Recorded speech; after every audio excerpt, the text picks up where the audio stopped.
It's great when prepping channels tell you to go out and buy rice and beans and learn how to forage wild edibles, but it's a whole other thing to actually learn how to turn that stuff into something that's not going to induce gagging in yourself and your family. In this video, we're going to learn how to make this. This is going to be one of the easiest things to grow in your garden. It's practically a wild edible because it grows like a weed. It's super healthy, it's super nutritious, it has plenty of calories for energy. It's a great survival food. It's a great food for just regular times because of its health benefits. It's super easy to grow and super easy to prepare. I love the chase and the hunt, and I set the pace when I'm running. I always take what I want and I always give it 100. Don't need a bank, no, I'm funded. Play the game like it's nothing. I'm always thankful for something. Don't take for granted, stay humble. Now waiting, better believe in your mind, cause it's everything. You can mold, shape, find almost anything. Hey everybody, this is Praxis, and in this video we are going to be talking about sunchokes. They are really one of my new favorite foods, both as a survival food, a garden food, and an all-around kind of healthy addition to a diet. Why do I like them? Well, there's a lot of health benefits of them. They've got a decent amount of calories, but there's also stuff apparently for kind of regulating your metabolism. So it's, while it has a lot of calories, it's not the kind of thing that's gonna, bloat you up and make you like overweight or whatnot. Not that, it's not a problem that I tend to deal with, but I know that's a challenge for a lot of people. It's just an all-around great food. I'm not going to tell you all the selling points on it. Usually I research something and it checks off all my boxes and I'm like, yep, that's a food that's approved to go for Praxis, and then I kind of forget all the specifics. You can do your research yourself if you want to know the specifics, great dietary benefits of it. But what my favorite part of sunchokes is, and here's a little bit of a bigger one, is they grow super easily.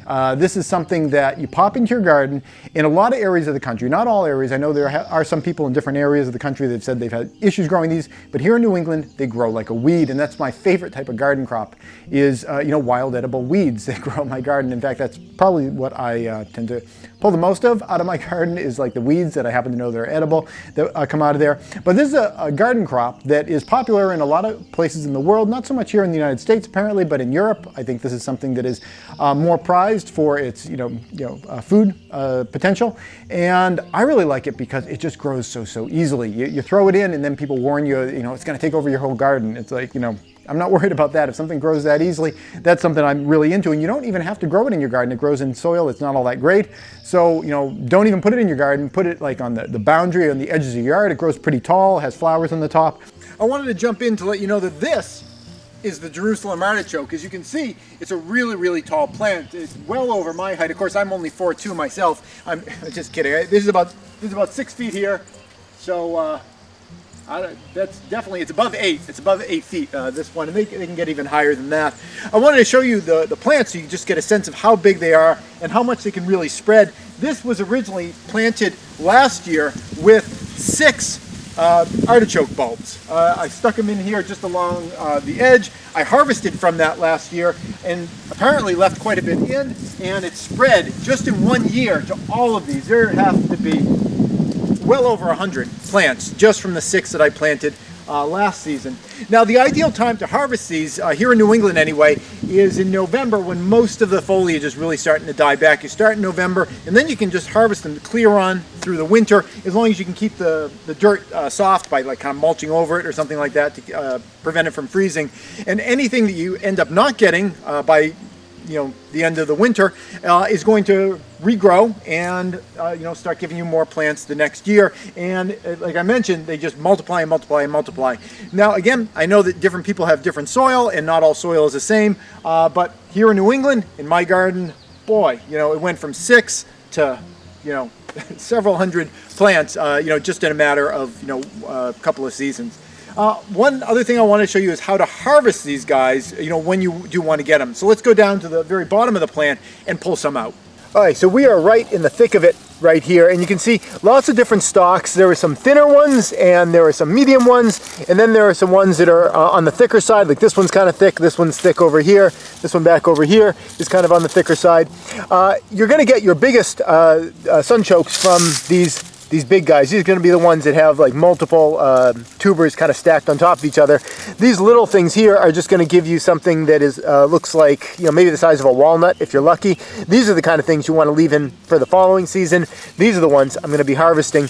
And the way that I do the harvest is just use my hands and just start digging down into the soil. You could use a garden tool, certainly, if you want to. The reason I like to just use my hands is I can kind of feel the tubers in there, and I can try to avoid doing excessive damage to all the plants, and I can just go in and take out what I want. So just kind of going down along the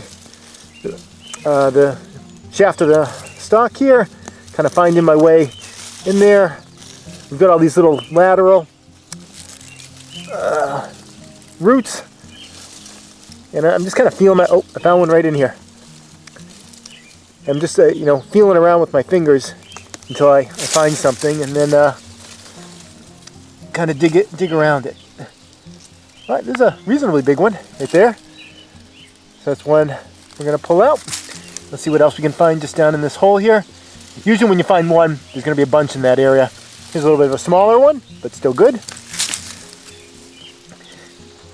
And pulling these out like this, I can either cook them or I can relocate them and grow them in another area. And I think that's what I'm going to be doing with the ones that I'm digging up right here, is creating a whole other garden bed of these on top of our root cellar. I'm just going to pull up on this whole stalk, see what we got at the bottom there. Sometimes there's one kind of right near the bottom.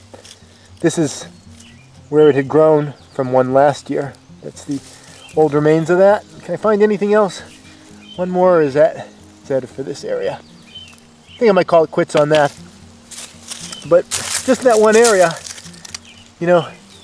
2 pieces of, that's decent food, just with a little bit of digging. And we're going to talk about how to cook it in this video, because it's one thing to just say, you can grow this weird looking thing. It's another to, how to actually turn it into something. Now, this is a recipe that I kind of developed myself. It's based on, a basic recipe I got online. But as I was cooking it, I was like, yeah, this doesn't look that appetizing. I made a few little changes and it came out pretty well. So I want to share it with you guys. How to cook sunchokes. Okay, so the first thing that you want to do is take these and chop them up into a bunch of little slices. So there's a lot more water in that container than I was thinking there was going to be. I'm going to do my work right here, and we're going to cut these things into just a bunch of small slices. This is some garlic that's going to go in there a little bit later. I'm going to cut off the stem parts, get rid of the stems, and then just start slicing through these things. I'm cutting them to be like, I don't know, maybe a little more than 1/8 of an inch thick or so.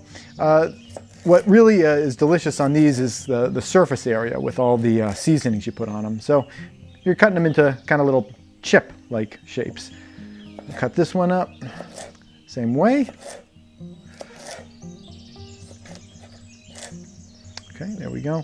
When you pull these out of the ground, they do have a fair bit of dirt on them. I find that the best way to wash them is to just put them into a little container. I put mine in here, and you just swirl them around with some water, and preferably outside, because that way you can just dump the dirty water outside. You don't want to be dumping dirty water down your sink. All right. All these little ones take a little bit extra time. Oftentimes when these things grow, they'll grow into shapes where you'll have kind of a main tuber, and then you'll have a bunch of other tubers kind of branching off from it. And that can be a little bit tough for cleaning, because you get dirt in these kind of seam areas. But it is nice pulling those nice big tubers out of the ground. What I like to make these with is kind of like a side, either with rice or with pasta. Here's some roots and some dirt. We're just gonna cut all that stuff right off. One tool that's helpful for getting rid of the dirt is a toothbrush, an old toothbrush, for just scrubbing all the dirt out of the cracks. But these don't have a lot of crevices on them, so we're not going to have to worry about that too much. All right, just a couple more. Get the roots off of this one. Again, like I said, these plant for next year really, really easily. If I were to take any of these and just throw them in the ground, they're going to grow a whole new plant, and then that plant is going to just spread the year after that and the year after that. I'm planning on planting a significant portion of my yard in this stuff, and even if I'm not eating it, it's it's attractive, and it is it's just a food source. It's just waiting there to be utilized if I ever need it. Okay, so we've got all of our chips here. I'm gonna set this off to the side, or you know what? I'm just gonna put them right into the pan. Initially what I did is I put a little bit of olive oil in the pan here. And we're going to be sauteing them in that. We'll add a little bit more olive oil like that. I'm not going to be telling you any amounts in this video because I don't keep track of that kind of stuff. That's why I wanted to show you what I got going on in here so you can kind of get a sense of what I've been doing. I'm going to take that garlic and slice the garlic up just into little pieces. And that's going to add to some of the flavor in there. This is some garlic that I had from last year that I just froze. All right. I'm going to put a little bit of butter in. I would normally, well, this is about 1 tablespoon of butter. Last time I did it with less butter, but today I'm just feeling, why not? I'm just going to put the whole tablespoon in. Last time I did it with like half a tablespoon, and that seemed totally fine too. But today I'm going to do it with a little bit less, or I'm sorry, a little bit more. Okay, next thing we want to add in there is some salt. I just got a salt shaker. Throw some salt on there. All right. We're going to put a little bit of lemon juice here. I just got some lemon juice in here. I recognize this stuff. I found out later it's got like titanium dioxide in it. I'm just trying to use it up. It's not the best. There we go. The lemon juice seems to interact with some of the flavor that's in the Jerusalem artichokes. They have a little bit of like a strong, I'm not sure how to describe the flavor. They have a bit of a strong flavor. But putting the lemon juice in there seems to, mute it and make them a little bit more pleasant. Makes it sound really unappealing, but once you kind of mix it all together, it's a pretty good flavor. I've got some crushed red pepper. Just give it a little bit of spice. Oh, that was a little bit heavy what I added there. I'm sorry, everyone. They might be a little spicy. I've got some thyme we're going to throw in there. It's fine when you're doing recipes, though. If it's a little bit different every time, it's not a problem in my estimation. Because it's like random mutations in nature. You find mutations that are more appealing. And occasionally you find mutations that are less appealing as well. So these might be a little bit on the spicy side. But judging from the last time we had them, when I put in less of the hot pepper, they could use a little bit more spice. On my oven, it goes from between like low and 8, for what that's worth. I tend to cook these on 5. 5 is a temperature on here that I can start getting some searing going on, where if I put like toast down or something like that, it's gonna brown up. Or if you're putting zucchini or some kind of a vegetable, it's gonna brown up the surface. And that's what I'm looking for on these, is to kind of saute them and brown up the surface. Right now what we're doing is just letting them kind of cook. What else do I got here on my list? We did the salt, we got the lemon juice, which I'll put back in the fridge, save some energy. Butter, thyme, salt. Oh, okay. Last thing we're going to put in here is some cornmeal. Now, this is something that was totally not included in the recipe when I looked it up. In fact, none of this stuff was. I think thyme and olive oil and garlic was all they had in there. Crushed red pepper I added myself.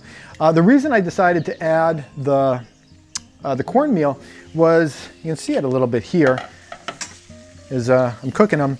They're just kind of wet, and I don't know. It looks like kind of like a wet vegetable. It didn't give me the feeling of something really appetizing. So I thought if I added a little bit of something to make a crust on them, that would be kind of a little bit more appealing. So I was thinking cornmeal would be a good item to add to that. And cornmeal is one of my preps. I have tons of it in the pantry. So I like to try to make recipes with things that I tend to use a lot. So I'm just going to take some cornmeal and start adding it on top there until it starts feeling kind of like it's got like a breading on it. I'm probably going to add a lot more than that. Right now, the smell, it's starting to smell good.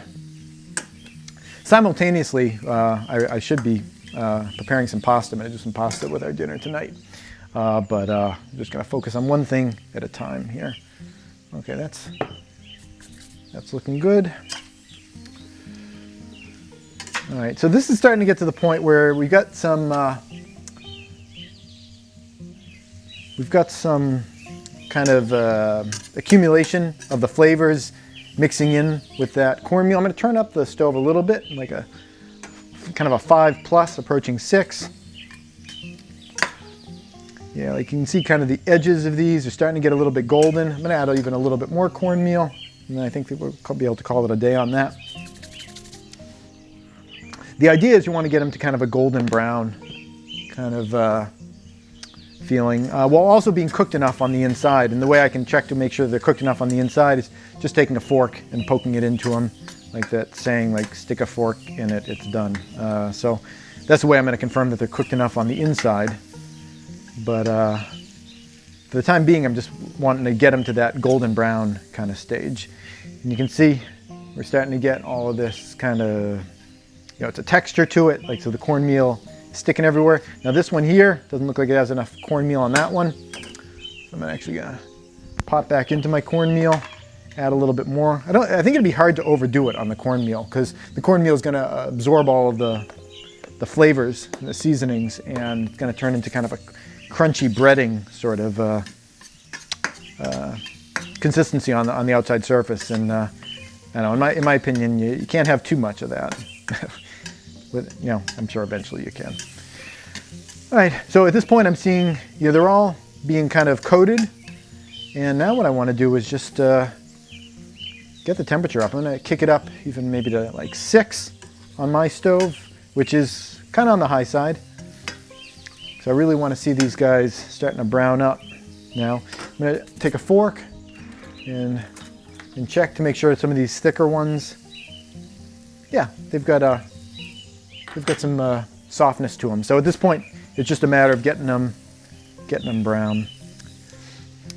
This is one of my favorite things to do, is to take something that you grew yourself and came right out of your pantry and turn it into a complete meal. Because it's so easy for, you know, people on prepping channels to say, you know, just go out and buy your rice and buy your beans and you know whatever other things you're going to throw in a pantry.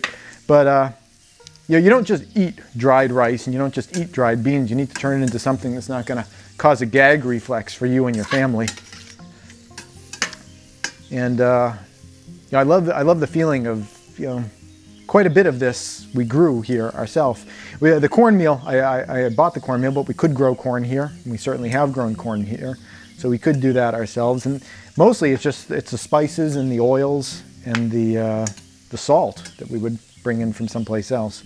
We don't have any sources of salt at our present location. I'm gonna just keep pushing this temperature up. We're up at 7 right now, and given the way the sun is outside, I'm thinking I'm taxing my batteries because we're cooking on solar right now. So we want to finish this up as soon as we can. Okay, it's starting to smoke just a little bit. So what I'm going to do is just let it finish up like that. I think I'm going to turn it back down to 5. And why don't we just cut to when it's done so you can see kind of what you're aiming for in terms of golden brownness. All right, we're looking like we're just about there at this point. You can see we've got some golden brown on some of the tops of these. There's little bubbles and things. As I flip them, you can see we're getting some of these brown edges on there. So this is we're getting there. And I stopped agitating it for a while so that we'd be able to really start browning some of those guys up. One good thing to do while you're cooking is just kind of taste things periodically and make sure they're tasting good. And we'll see. And I'm thinking that could probably use a little more salt on there. They're a little bit like potatoes in that respect. That it takes a little bit of salt for you to actually even taste any of it. Okay, I'm flipping those around. These are looking good. We can cook them a little bit more though. Just all we're doing is crisping up the surface now. Okay, so with that salt addition, how are we tasting? There's nothing wrong with checking them as you go. All right, that helped a lot. That's good. All right, so here you go. These are Jerusalem artichokes, also known as sunchokes. I actually prefer the term sunchoke because they are not artichokes and they're also not from Jerusalem. So I tend to prefer sunchokes. It's also a heck of a lot shorter to write it out if you're writing it out. So there you go. What I'm gonna do with these is I'm gonna make some pasta with some marinara sauce, maybe a little bit of cheese, put these on the side, maybe sprinkle the cheese across the pasta and the marinara and have it kind of trickling onto these guys too. And that's gonna be a great addition to our meal that's healthy, and we grew it all ourselves as a weed. That's it. Thanks for watching. Hey YouTube preppers, here's another video that you might enjoy. But before you click on it, I wanted to take a moment to thank all the people you see listed on the screen. They help to support the work that I do here over at patreon.com. If you'd like to join them and have your name added to that list, the link's below.